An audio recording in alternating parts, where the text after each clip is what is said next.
दोस्तों, मेरा नाम अजय है। मैं उत्तर प्रदेश के आगरा में रहता हूँ। यह बात जब की है, जब मैं अपने स्नातक के पहले साल में था। हमारा घर बहुत बड़ा है, इसलिए हम अपने घर के छत वाला कमरा किराए पर दे देते हैं। हमारे घर के कमरे में एक किराएदार आया था। उसका नाम मनोज था। वो एक मल्टीप्लेक्स में काम करता था, इसलिए वो रोज रात को लगभग 12 या से 12 घर आ पाता था। कुछ दिनों बाद मुझे पता चला कि उसकी शादी होने वाली है और वो अपनी शादी के लिए अपने घर, जो कि भिंड में था, चला गया था। हालांकि उसने मुझको निमंत्रित किया था, पर मैं उसकी शादी में नहीं जा पाया था क्योंकि उस टाइम मेरे एग्जाम आने वाले थे। उसकी शादी को लगभग 15 दिन हो चुके थे। मैं रोज सुबह में पढ़ने जाता था। एक दिन जब मैं कॉलेज से लौट रहा था, तब मैंने देखा कि मेरे कमरे में एक बहुत ही सुंदर देसी सी लड़की, जो नवविवाहिता भाभी लग रही थी, बैठी हुई है और वो मेरी मम्मी से बात कर रही है। मैं तो बस उसे देखता ही रह गया था। वो बहुत ही सुंदर थी। तब मम्मी ने मुझे बताया, ये अपने किराएदार मनोज की वाइफ है। इसकी अभी शादी होकर आए है। इसका नाम प्रीति है। मैंने उनसे नमस्ते भाभी कहा और फिर दूसरे कमरे में चला गया। लेकिन उसका देसी चेहरा तो मेरी आंखों में घूम रहा था। फिर धीरे धीरे हमारे बीच बात होने लगी थी। कुछ दिनों में हमारे बीच अच्छी दोस्ती हो गई। लेकिन एक बात तो थी कि जब भी मैं भाभी को देखता था तो उसकी आंखें नीचे नहीं होती थीं। वो बहुत ही प्यारी नजरों से मेरी तरफ देखती रहती थी। उसकी नज़र एक भी पल के लिए झुकती नहीं थी। एक दिन सुबह जब भाभी छत पर कपड़े धो रही थी, तब मैं भी वहीं अपनी कुर्सी डालकर बैठ गया और उससे बात करने लगा। मैं भाभी, तुमसे एक बात कहूँ, अगर बुरा ना मानो तो। प्रीति हाँ हाँ कहो ना, तुम्हारी बात का क्या बुरा माना। मैं भाभी, आप मुझे बहुत अच्छी लगती हो। प्रीति अच्छा, ऐसा क्या है मुझ में। मैं कुछ तो होगा, इसलिए तो आपसे कह रहा हूँ। मेरी ऐसी बात सुनकर वो थोड़ी इमोशनल हो गई। उससे बात होने लगी। इसी दौरान उसने मुझे बताया, अजय, मैं अपनी इस शादी से खुश नहीं हूँ।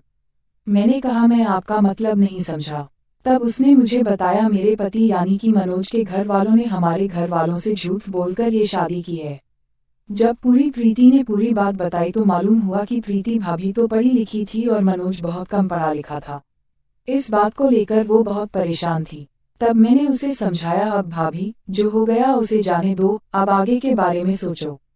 उसने कहा, मुझे तुमसे कुछ बात करनी है, इसलिए जब मनोज अपने ड्यूटी पर चला जाए, तब तुम मेरे कमरे में आकर मुझसे मिल लेना। मैंने समय पूछा तो उसने बताया, आज से मनोज की नाइट शिफ्ट में ड्यूटी है। मैं सोच रहा था कि न जाने वो मुझसे क्या बात करेगी। फिर भी इस बारे में ज्यादा नहीं सोचा। जब रात हो गई तब मैंने देखा कि मनोज अपनी ड्यूटी पर निकल गया है, तो मैं लगभग 10 बजे उसके कमरे में पहुंच गया। मैंने उसके कमरे के दरवाजा को धक्का दिया तो वो अंदर से खुला हुआ था। भाभी ने मुझे अंदर बुला लिया। मैंने देखा कि वो अपने बिस्तर पर लेटी हुई है। उस कमरे में लाल रंग का बल्ब जल रहा था और उसकी लाल रोशनी में वो एकदम मस्त और बहुत खूबसूरत लग रही थी। मैं उसके पास जाकर बैठ गया।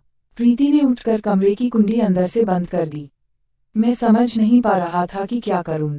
फिर भी मैं बैठा रहा। मैंने उससे कहा, अब बताओ भाभी, मुझसे क्या बात करना चाहती थी आप। प्रीति क्या बताऊं तुमको, मैं बहुत परेशान हूँ। मैं आप बताओ तो सही, क्या बात है। प्रीति समझ में नहीं आ रहा है कि कैसे कहूँ तुमसे। मैं सोचो मत, जो भी कहना है खुलकर कह दो बस। प्रीति, मैं मनोज से खुश नहीं हूँ, समझ में नहीं आता कि मैं क्या करूँ। मैं बात तो बताओ, क्या बात है। अगर आपको मेरी कोई मदद चाहिए तो बताओ। मैं जितना हो सकेगा आपकी मदद करूँगा। प्रीति, मैं कहूँ तो क्या तुम मेरी मदद करोगे। मैं हाँ हाँ क्यों नहीं भाभी, आप एक बार कह कर तो देखिए। प्रीति, मनोज मेरे साथ कुछ नहीं कर पाते हैं। मैं तब से परेशान हूँ जब से शादी हुई है, इसलिए मैं चाहती हूँ कि तुम मेरे साथ वो करो। मैं भाभी की ये बात सुनकर तो बिल्कुल चौंक गया। मुझे नहीं पता था कि वो इतना साफ साफ कह देगी। मैं तो खुद ही बहुत दिन से ये सोच रहा था, शायद अब मुझे लग रहा था कि आज वो दिन भी आ ही गया। मैंने भाभी से फौरन हाँ कह दिया।